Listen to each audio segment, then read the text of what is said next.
गीता जी के ये 9 सूत्र याद रखें।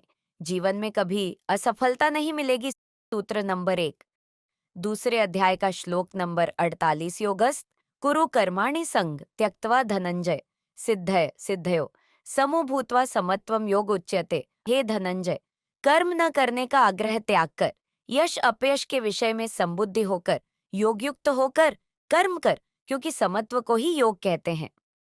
शिक्षा। इस श्लोक में भगवान श्री कृष्ण अर्जुन को निष्काम कर्मयोग का उपदेश देते हैं। वे कहते हैं कि व्यक्ति को फल की आसक्ति छोड़कर सफलता और असफलता में समान भाव रखते हुए अपने कर्तव्य का पालन करना चाहिए। यही समत्व भाव ही सच्चा योग है। जब मनुष्य समभाव से कर्म करता है तो वह मानसिक शांति और आध्यात्मिक उन्नति प्राप्त करता है। धर्म का अर्थ होता है कर्तव्य। धर्म के नाम पर हम अक्सर सिर्फ कर्म कांड, पूजा पाठ, तीर्थ मंदिरों तक सीमित रह जाते हैं। हमारे ग्रंथों ने कर्तव्य को ही धर्म कहा है। भगवान कहते हैं कि अपने कर्तव्य को पूरा करने में कभी यश, अपयश और हानि लाभ का विचार नहीं करना चाहिए।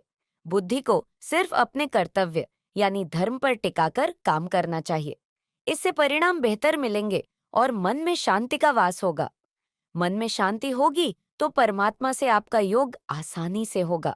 आज का युवा अपने कर्तव्यों में फायदे और नुकसान का नापतोल पहले करता है, फिर उस कर्तव्य को पूरा करने के बारे में सोचता है। उस काम से तात्कालिक नुकसान देखने पर कई बार उसे टाल देते हैं और बाद में उससे ज्यादा हानि उठाते हैं।